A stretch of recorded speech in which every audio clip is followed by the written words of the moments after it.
Hello दोस्तों, welcome to our channel money sir classes.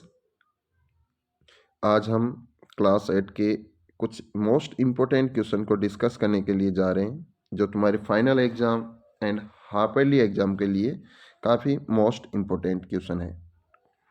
उम्मीद करता हूँ ये वीडियो आपको पसंद आएगा, और यदि पसंद आए तो ये वीडियो अपने दोस्तों के साथ शेयर ज़रूर करना और लाइक करना मत भूलना। चलो हम फर्स्ट क्वेश्चन की ओर चलते हैं। The first question, the first governor general of India was, कि भारत का पहला गवर्नर जनरल कौन था। फर्स्ट ऑप्शन है रॉबर्ट क्लाइव, सेकंड ऑप्शन है वॉरेन हेस्टिंग, थर्ड ऑप्शन है डलहौजी और फोर्थ ऑप्शन है वेनेजली। तो इसका जो राइट आंसर होगा वो है वॉरेन हेस्टिंग। कौन सा है? Warren Hasting. आप भी बच्चों अपनी कुछ मतलब मैं पहले क्वेश्चन बोलता हूँ तो आप वीडियो को थोड़ा पॉज करके उसको सॉल्व करने की या उसको आंसर बताने की कोशिश करना। The second question is, the last viceroy of India was, Bharat का अंतिम वाइसराय कौन था। फर्स्ट क्वेश्चन है Lord Mountbatten, Lord Curzon, C option है इरविन, डी ऑप्शन है चार्ल्स, प्रिंस चार्ल्स। तो एक बार आप बताने की कोशिश करो कि इसका आंसर क्या हो सकता है। 5 सेकंड देता हूं आपको। इसका जो राइट आंसर होगा वो है Lord Mountbatten. Third question, calligraphist mean, calligraphist mean इसका मतलब क्या होता है कैलीग्राफिस्ट का। तो इसका जो फर्स्ट ऑप्शन है those who write think beautifully, B option है those who are very happy, third option है those who crave beautiful things, या डी है नन ऑफ दीज। तो इसका जो राइट आंसर होगा वो होगा A, those who write think beautifully. जो अच्छी राइटिंग में लिखता है उसको क्या लिखने वाले को क्या बोलेंगे? कैलीग्राफिस्ट। जो अच्छी राइटिंग में कुछ लिखता है ना, तो उसको बोलते हैं कैलीग्राफिस्ट। फोर्थ क्वेश्चन है, the last powerful Mughal empire of India was, Bharat का अंतिम मुगल पावरफुल मुगल एम्पायर कौन था या शक्तिशाली मुगल राजा कौन था। तो फर्स्ट ऑप्शन है बहादुर शाह जफर, सेकंड ऑप्शन है मोहम्मद शाह, सी ऑप्शन है औरंगजेब, डी ऑप्शन है शाहजहां। तो एक बार इसको सॉल्व करने की कोशिश करो। तो इसका जो राइट आंसर होगा वो होगा औरंगजेब। यदि आपने सही आंसर दिया तो आप जो कमेंट बॉक्स में है ना उसमें आप बता सकते हो। फिफ्थ क्वेश्चन है, Maharaja Ranjit Singh was the king of, जो महाराजा रणजीत सिंह थे वो कहाँ के राजा थे। ए ऑप्शन है अवध, बी ऑप्शन है झांसी, सी ऑप्शन है सतारा, डी ऑप्शन है पंजाब। तो इसका जो करेक्ट आंसर होगा वो होगा पंजाब। काफ़ी ये मोस्ट इंपोर्टेंट क्वेश्चन है सारी के सारे, तो एक बार इनको पढ़ना जरूर। Question number 7, when was the permanent settlement implement by the company, जो ईस्ट इंडिया कंपनी थी उनके द्वारा परमानेंट सेटलमेंट पॉलिसी कब इम्पोज की गई है।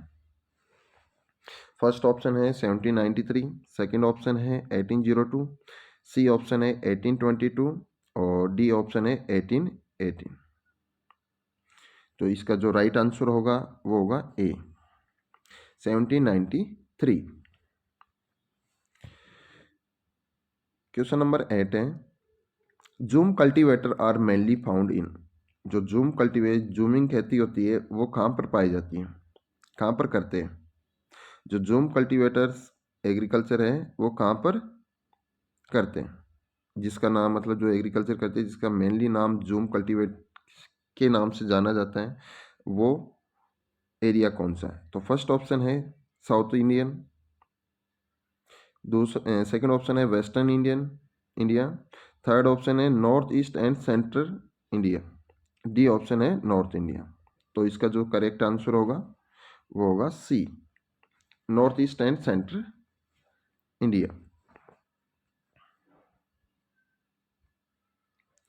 The symbol of Birsa Munda was, जो बिरसा मुंडा का क्या सिंबल था?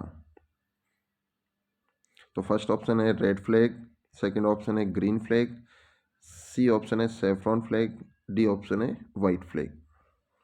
तो इसका जो करेक्ट आंसर होगा वो होगा वाइट फ्लैग।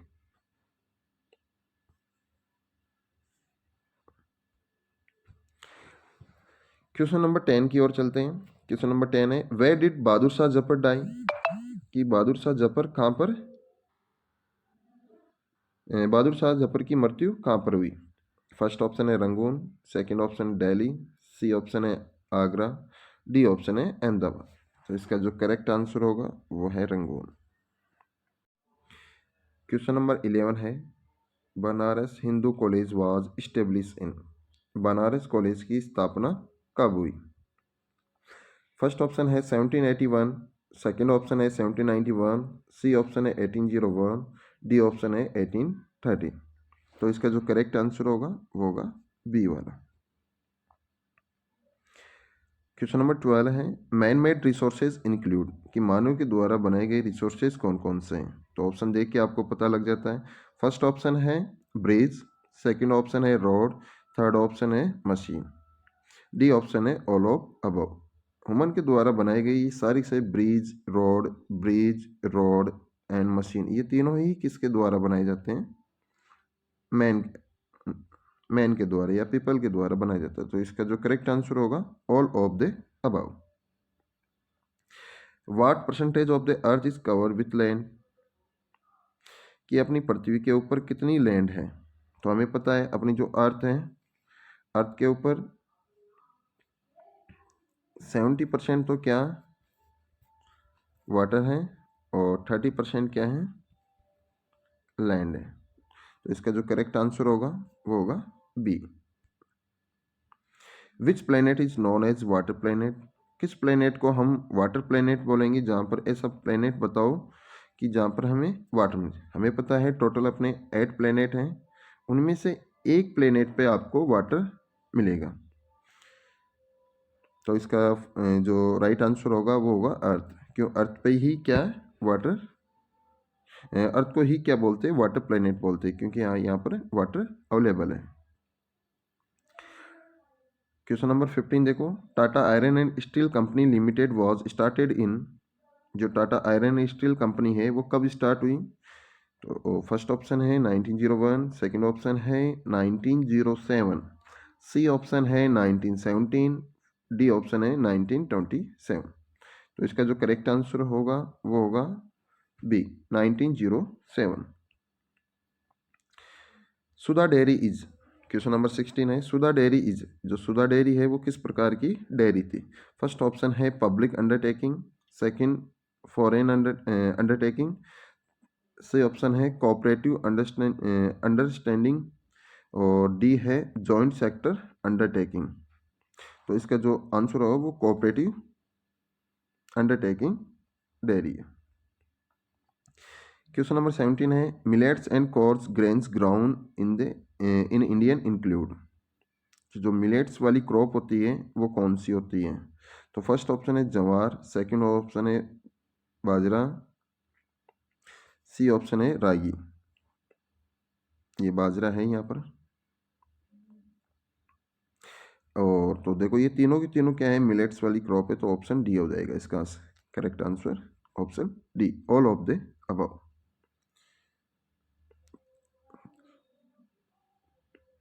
अब देखो हम आगे चलते हैं, फिल इन द ब्लैंक वाले क्वेश्चन कुछ करते हैं। क्वेश्चन नंबर 19 है, dash cultivation is also known as slash and burn agriculture. Slash and burn agriculture किसको बोलते हैं? तो जूमिंग कल्टीवेशन को आप क्या बोलते हो? Slash and burn agriculture, zooming cultivation कर लेना, ठीक है। बी ऑप्शन है, जो ऑप्शन 20 है, क्वेश्चन नंबर 20 है वो है, dash is what make resources, is what make resources object and substance A resources, ऐसा क्वेश्चन है ये, रिसोर्सेज। तो इसमें जो करेक्ट आंसर होगा वो हो जाएगा यूटिलिटी। क्या हो जाएगा? यूटिलिटी।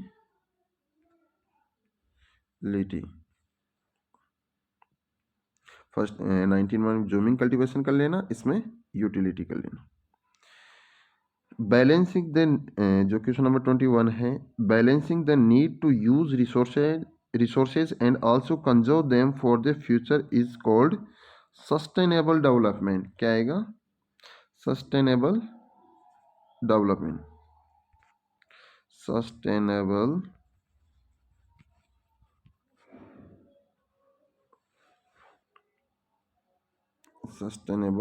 डेवलपमेंट। 21 का क्या होगा? Sustainable development. अब 22, क्वेश्चन नंबर 22 है, maximum population of the world live in dash continent. किस कॉन्टिनेंट में सबसे ज़्यादा पॉपुलेशन होती है? तो आपको सभी को पता होना चाहिए, एशिया कॉन्टिनेंट में क्या होती है? सबसे ज़्यादा पॉपुलेशन होती है। कौन सी में होती है? एशिया कॉन्टिनेंट में, एशिया कॉन्टिनेंट में सबसे ज़्यादा पॉपुलेशन होती है। Question number 23, Anand milk union limited is the example of cooperative venture. क्या हो जाएगा इसमें? 20 कोऑपरेटिव। इसको इरेज कर देता हूँ मैं सभी को।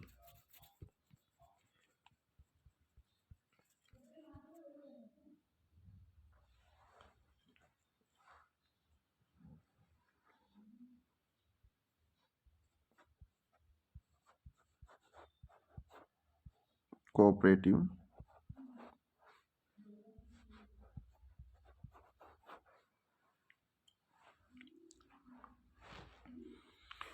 आगे वाला क्वेश्चन देखो, क्वेश्चन नंबर 24,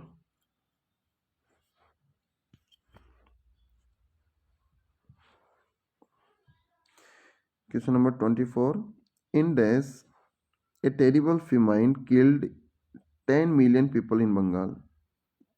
की जो बंगाल में एक बीमारी आई थी, तो उसमें वो किस ईयर में आई थी जिसमें लगभग 10 मिलियन पीपल मर गए थे? तो वो था 1717।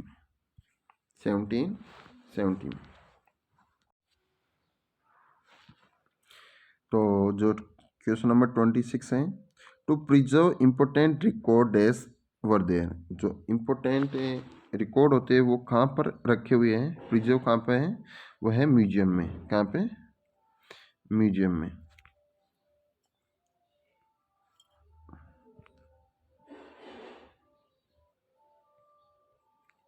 म्यूजियम्स में। और जो क्वेश्चन नंबर 20 है, under dash rules people did not have equality, freedom और लिबर्टी। तो किसके अंडर में मतलब इक्वलिटी नहीं थी, फ्रीडम नहीं थी, लिबर्टी नहीं थी? तो यह है ब्रिटिश के रूल में। किसमें? ब्रिटिश के रूल में। ब्रिटिश के टाइम में जो इंडियंस पीपल थे उनको फ्रीडम और लिबर्टी नहीं थी। तो अब क्वेश्चन नंबर 31 पर चलते हैं। Right the name of any 4 governor general of India. कोई आप 4 गवर्नर जनरल के नाम बताने हैं, गवर्नर जनरल के नाम बताने हैं। फर्स्ट वाला है वॉरेन हेस्टिंग है, सेकंड वाला लॉर्ड डलहौजी है, लॉर्ड कर्जन है और इरविन है। तो ये 4 नाम आप याद रखना। क्या आपको पूछा जा बोल रखा है कि जो ब्रिटिश इतिहासकार थे, हिस्टोरियन, जो ब्रिटिश हिस्टोरियंस थे, तो उन्होंने उनके द्वारा लिखे गए इतिहास में किसका वर्णन है या किसके बारे में बताया गया है? तो इसका जो आंसर होगा वो गवर्नर जनरल और वाइसराय की जो पॉलिसी, उनकी जो पॉलिसी और उनके जो एक्शन मतलब कार्य का डिस्क्राइब किया गया है। Who was James Mill? James Mill कौन था? तो इसका शॉर्ट आंसर है James Mill was a Scottish economics and political था। Written the name of the book written by James Mill. James Mill के द्वारा लिखी गई पुस्तक का नाम क्या है? History of the British India. क्या है? History of the British India. James Mill divided Indian history into how many periods, कि जो जेम्स मिल के द्वारा इंडियन इतिहास का जो इंडियन हिस्ट्री है उसको कितने भागों में या कितने टाइम पीरियड में बांट रखा है। तो इसका जो आंसर होगा, he divided Indian history into 3 period, 3 पीरियडों में बांट रखा है, हिंदू, मुस्लिम और ब्रिटिश। इसका आंसर है हिंदू, मुस्लिम एंड ब्रिटिश। अब जो क्वेश्चन नंबर 36 है, what is the difference between Mahalwari system and permanent settlement. तो देखो महलवारी सिस्टम देखो,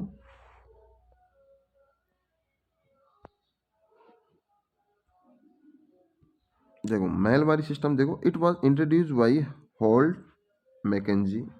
ये होल्ट मैकेंजी के द्वारा इंट्रोड्यूस किया गया और इसको किया गया है लॉर्ड कार्निवास के द्वारा। It come into effect in 1820, ये 1822 में लागू हुआ और ये हुआ 1793 का लेना यहाँ पर 1793 है। इट कम इनटू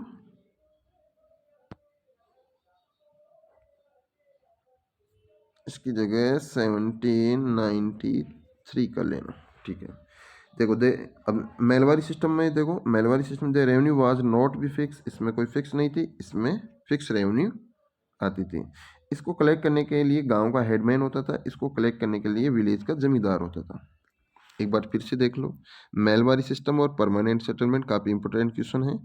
इसको इंट्रोड्यूस किया गया होल्ट मैकेंजी के द्वारा और इसको इंट्रोड्यूस किया गया लॉर्ड कार्निवास के द्वारा। ये इफेक्ट में कब आया, लागू कब हुआ, 1822 को, ये 1793 को हुआ। इसमें जो रेवेन्यू थी वो फिक्स थी, इसमें कोई यानी इसमें फिक्स नहीं थी, इसमें फिक्स थी रेवेन्यू। और इसमें जो मेलवारी सिस्टम में जो रेवेन्यू कलेक्ट करने का काम करता था वो था गांव का विलेज हेडमैन था, इसमें विलेज जमींदार लोग रेवेन्यू को कलेक्ट करते थे। यदि फिर भी समझ में नहीं आई तो इसको एक बार दोबारा आप देख लेना। हु आर डिकस, डिकस कौन होते थे, तो अकॉर्डिंग टू ट्राइबल्स, जो ट्राइबल्स के लोग थे उनके अकॉर्डिंग जो आउटसाइडर वर कॉल्ड, जो बाहरी लोग होते हैं उनको क्या बोलते हैं, डिकस, जैसे ब्रिटिश हुए।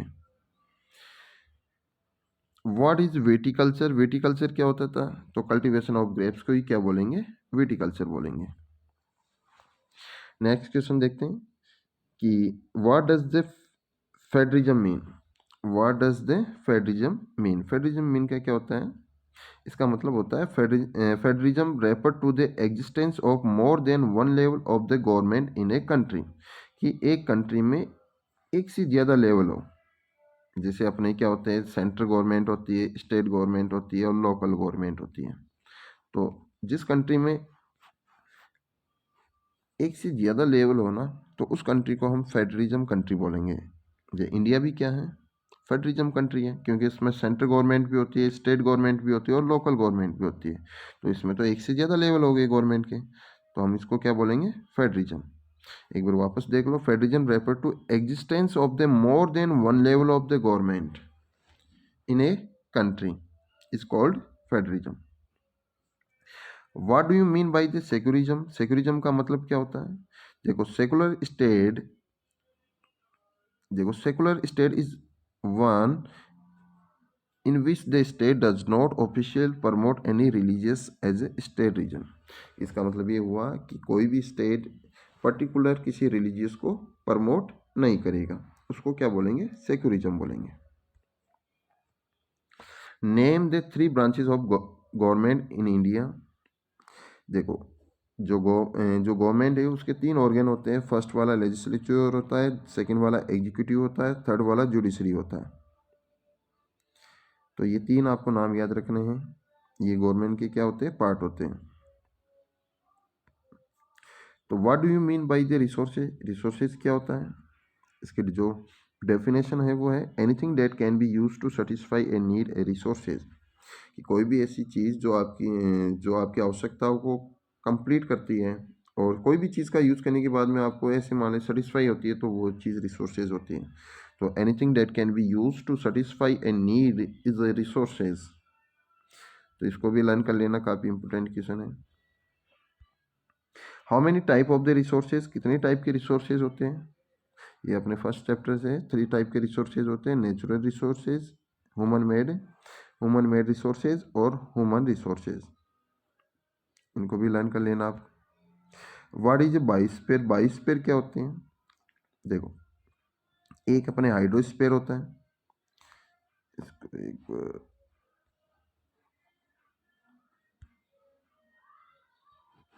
देखो देखो एक तो अपना हाइड्रोस्फीयर होता है, एक होता है लिथोस्फीयर और एक होता है एटमॉस्फेयर। इन तीनों के द्वारा जो ये तीनों जहाँ पर कांटेक्ट करते हैं ना, तो ये एरिया कवर करते हैं, तो इसी एरिया को क्या बोलेंगे, बायोस्फीयर, कि मतलब a narrow zone, a narrow zone of contact between between lithosphere, hydrosphere and atmosphere, कि इन तीनों के द्वारा जो एक छोटा सा एरिया बनाया जाता है ना नैरो जोन वाला, उसी को क्या बोलेंगे, बायोस्फीयर बोलेंगे। 49 वाला क्वेश्चन देखो, what do you understand by the subsistence farming, आप सब्सिस्टेंस फार्मिंग से क्या समझते हो। तो देखो इसमें क्या करना है आपको, subsistence farming is a practice to meet the need of farmer family, ये जो काम किया जाता है वो घर वाली जो फार्मर की फैमिली होती है उन्हीं के द्वारा किया जाता है। सेकेंड पॉइंट लिख सकते हो, इसमें जो टेक्नोलॉजी यूज़ की जाती है वो ट्रेडिशनल टेक्नोलॉजी का यूज़ करेंगे, और जो इसमें काम करने वाले लोग होते हैं वो घर के ही लोग होते हैं, और इनके द्वारा जो लैंड होती है वो काफ़ी स्मॉल होती है, और उसका जो आउटपुट भी आता है ना वो भी कम ही आता है। जो आउटपुट होगा, क्योंकि इसमें ट्रेडिशनल न्यू टेक्नोलॉजी से तो एग्रीकल्चर नहीं करते थे, वो ट्रेडिशनल मेथड था जो पहले के लोग जो अपने ग्रैंडफादर करते थे, उसी ट्रेडिशनल मेथड से करते हैं ऐसे एग्रीकल्चर को, तो उसमें जो आउटपुट आएगा या मतलब जो ग्रेन्स आएंगे, अनाज होगा वो भी कम होगा, तो इसका आउटपुट भी हमेशा क्या होता है, कम ही होता है। ये लास्ट क्वेश्चन है इस सीरीज का। तो व्हाट इज ए विटिकल्चर क्या होता है, तो देखो कल्टीवेशन ऑफ द ग्रेप्स को ही क्या बोलेंगे, विटिकल्चर। इसके साथ के साथ पिसिकल्चर भी देखना, पिसिकल्चर भी देखना, वो भी काफ़ी इंपॉर्टेंट है। सेरिकल्चर भी देखना, ये भी काफ़ी इंपॉर्टेंट है। इनमें से एक क्वेश्चन तो पक्का आता है, विटिकल्चर, पिसिकल्चर एंड सेरिकल्चर। तो यदि आपको ये वीडियो पसंद आया है तो अपने दोस्तों के साथ शेयर